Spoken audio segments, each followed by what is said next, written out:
towards the haps. Right on, baby. Just plug it in and I'll mix you up a sweet, sweet sound.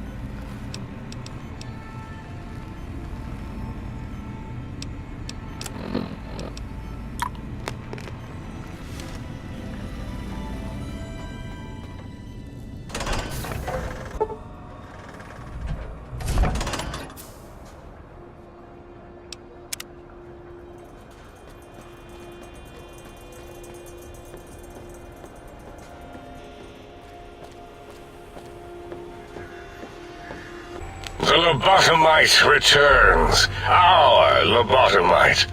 Has Dr. Mobius been denominated into scrap metal and voice module parts, as we hoped?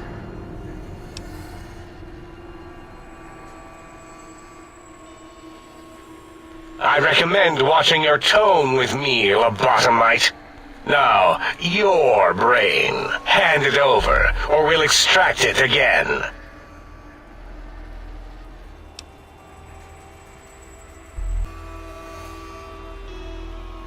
And what could we possibly have to speak about? You have the brain, we have the technology. All you must do is surrender. With it, we can finally leave this place. I cannot tell you how boring this place gets, chopping up the landscape and everything in it. And we have so many questions to ask your brain first. About this Mojave place. A fertile testing ground for our experiments.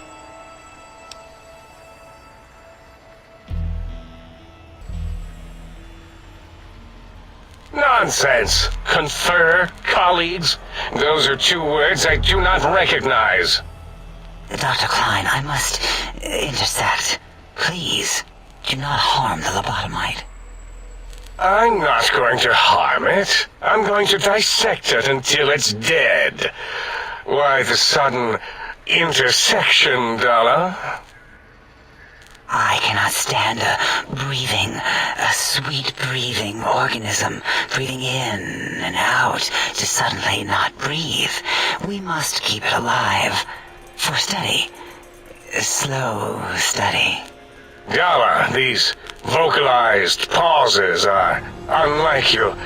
What do you care? Klein, this lobotomite, it's a great sounding board. You respect ideology, right? This one's, well, it's got good ideas. Silence, Dr. O. This is a think tank decision. Save your objections until after I have decided our course of action. You know what, Klein? Stick a straw in your tank and suck yourself. Long and deep. And my name is Zero. Yeah, a big, fat zero with a slash through it. The slash as a designator of... Why, that is brilliant. But how did you... The lobotomite taught me that. Taught me a name is more than, that I should take pride in things like names and... You know what? Forget it, Klein. I hate you. And your theory of brain-gill beam oscillation?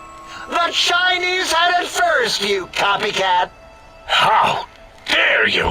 Brainial beam oscillation was solely my discovery. I expressly told you that and deleted all evidence to the contrary.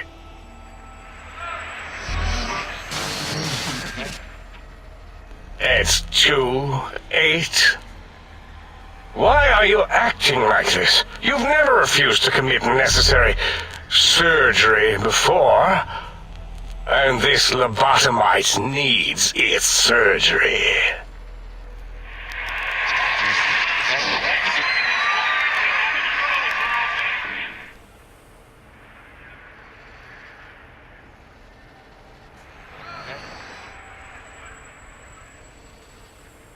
A noble speech, but there is no room in my vocabulators for friend and lobotomite in the same sentence. The very concept, revolting. Perhaps you are irradiated with camaraderie radiation. We have chems for that. We can save you from your emotional addiction. If I may, I feel as if I must be the voice of reason here. This lobotomite is much like us. Regarding even animals and pets as nothing more than avenues to promote science. There is good here. Instead of ending its life on the table, we should prolong its suffering in the name of science. Like good old Gabe, the finest of lab specimens. Why am I even listening to you fools? Enough of this mutinous chorus. If there's a word I hate, it's mutiny. And the word jism, which never made any sense to me. It's ridiculous putting j and zm together like that. Nonsense! I count as 5. Like the mighty human hand I once had, with its 5 penises clenched in a fist.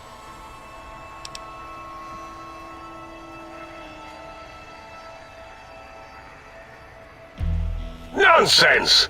The mathematics of this situation are on our side, lobotomite. I believe... No, wait.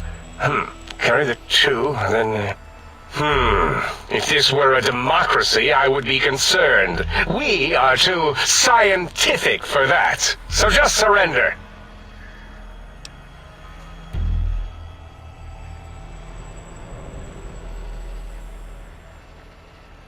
You dare use logic against me?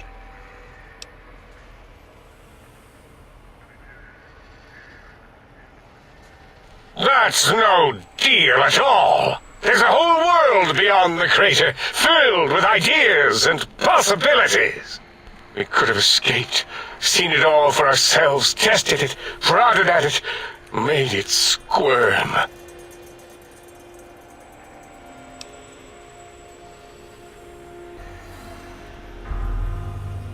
For you? And for science? I have a strange sensation that I would like that. How odd. Very well, partner.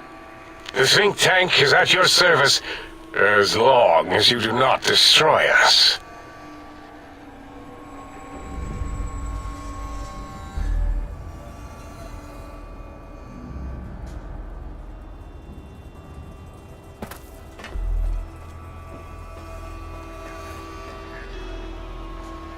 Thank you for what you have done. The helping, that is. We like that. I feel an odd emotion. Platitude? Attitude? No, wait. Gratitude. That's it. Yes, a most goodbye. The lobotomite who saved us. Hello. Until next time, then. Provided there is a next time. For any of us.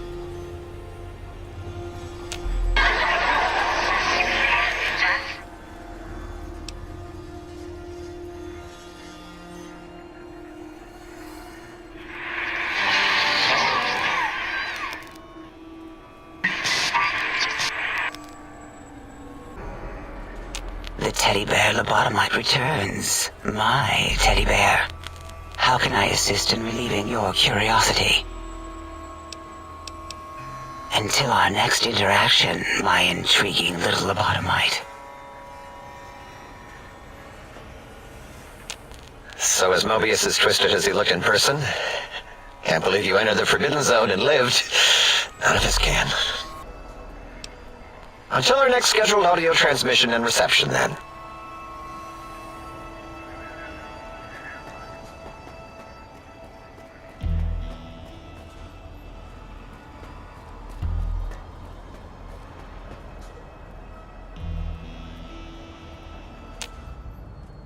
As it had been in the years before the Great War, Big Mountain, the Big Empty, became home to one of the brightest minds of the 23rd century.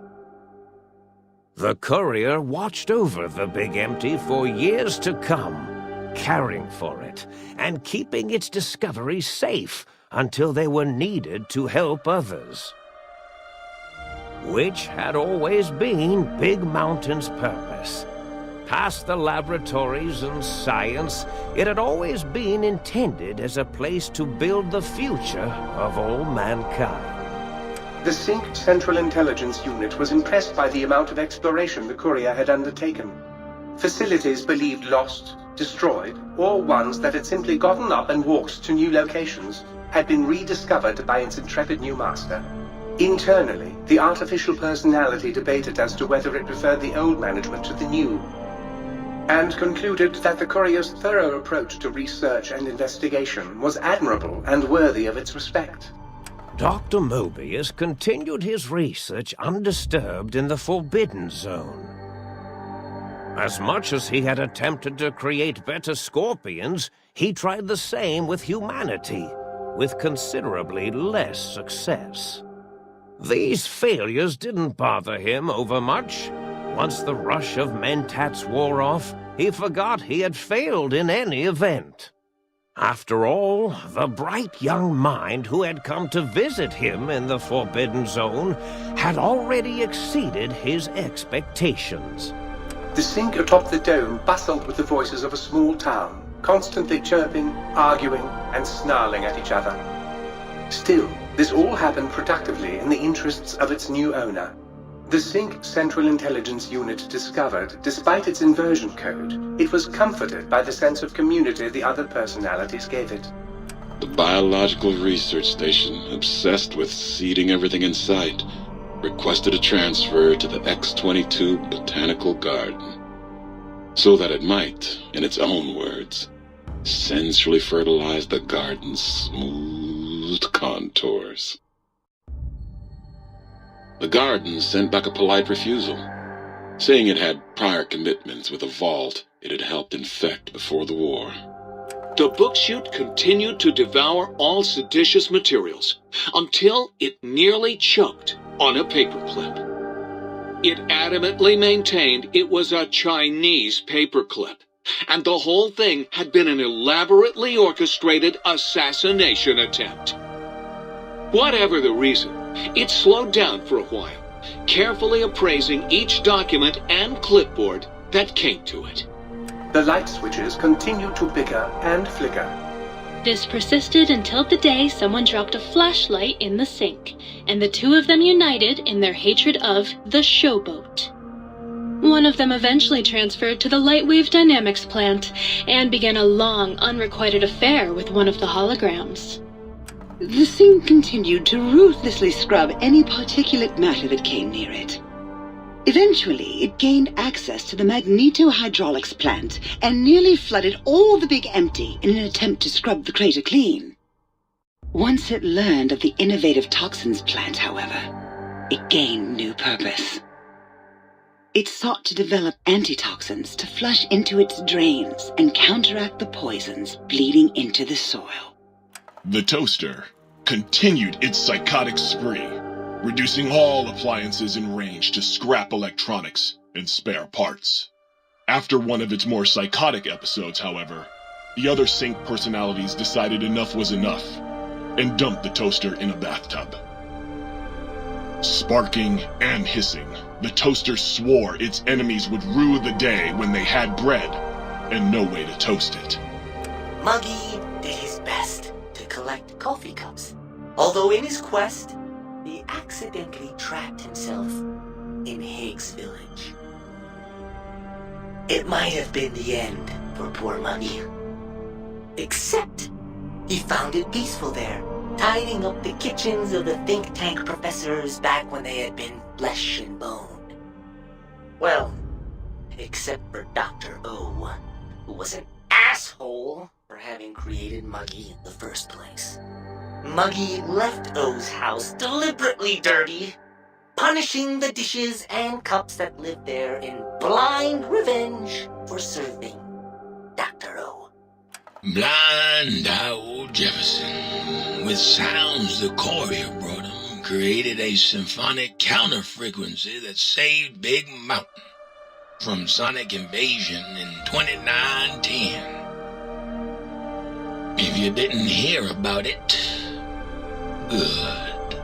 It was rumored by the other personalities that he had a brief fling with the light switches. Although he forgot their names much too often and was soon left in the dark as punishment. Autodoc, always gentle and methodical, kept sewing up the courier in all the right places when the skin split open from repeated wear and tear. The Autodoc was just glad to have purpose again. It heard its simpler brothers and sisters who got shipped to the Sierra Madre were bored out of their skulls in that toxic dead city. In time, the Autodoc found a way to deactivate the Y-17 trauma harnesses, releasing the corpses they had held prisoner for almost 200 years. As the courier ran through the X-8 facility multiple times, the computers analyzed the test subject's movements. Rather than performing a superficial observation, they realized the subject barely knew what communism was, or even what a high school was. This confused them for a time, until the facility finally realized that its research had succeeded. So it let its cyber dogs out into the wastes to help protect small communities from physical aggression rather than communist propaganda. The infiltration program in X-13 felt spent, having repeatedly upgraded the stealth suit until it could upgrade it no more. It felt warm, fulfilled, and a bit sluggish. It realized not long after the stealth suit had left it without so much as a note on the nightstand. So the infiltration program sent out robo-brains into the wastes, looking for its wayward technology. It eventually found Repcon HQ and set up a new research center, testing and murdering fiends who kept breaking into the facility.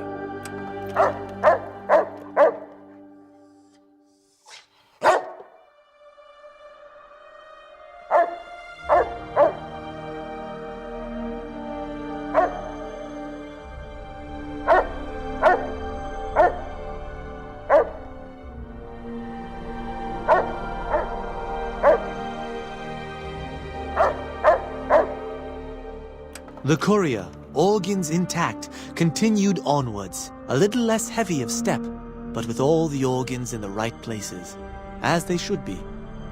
After all, brains can develop a life of their own when left to their own thoughts, and the courier's brain was more clever than most. Dr. Klein and the think tank remained alive, unaware of the world outside. They looped through their daily routine, none the wiser about the world beyond, although perhaps wiser was the wrong word. The world outside belonged to the courier, and if anyone would shape it, well, the courier had already called dibs. There is an expression in the wasteland, old world blues. It refers to those so obsessed with the past they can't see the present, much less the future, for what it is.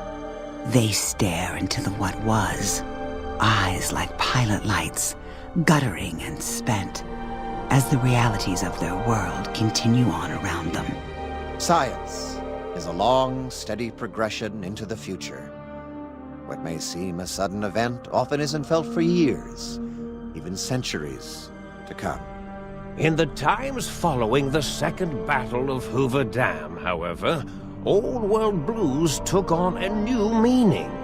Where once it was viewed as a form of sadness, nostalgia, it became an expression describing the potential for the future.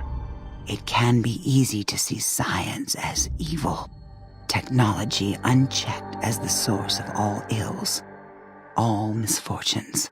With the courier at the helm, science became a beacon for the future. There was old world blues, and new world hope.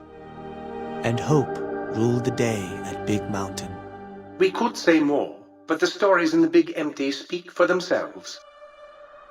Now armed with the transportal ponder, the courier could return to the dome at any time and crack open the secrets of the Big Empty one by one. The Sync sat vigilant, waiting for its master to return, shoes covered in Mojave dust. Only one road yet remained, and it was one the courier had to walk alone.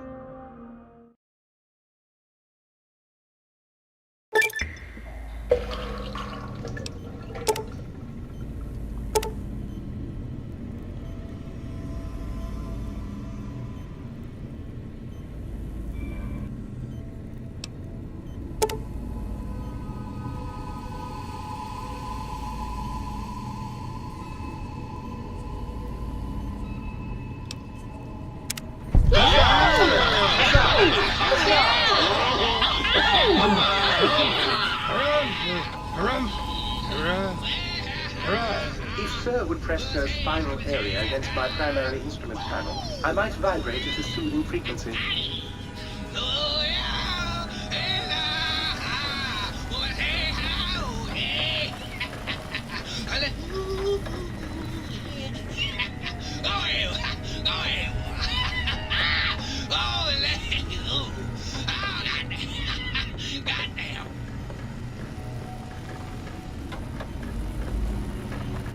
I trust matters regarding your brain were resolved to your satisfaction.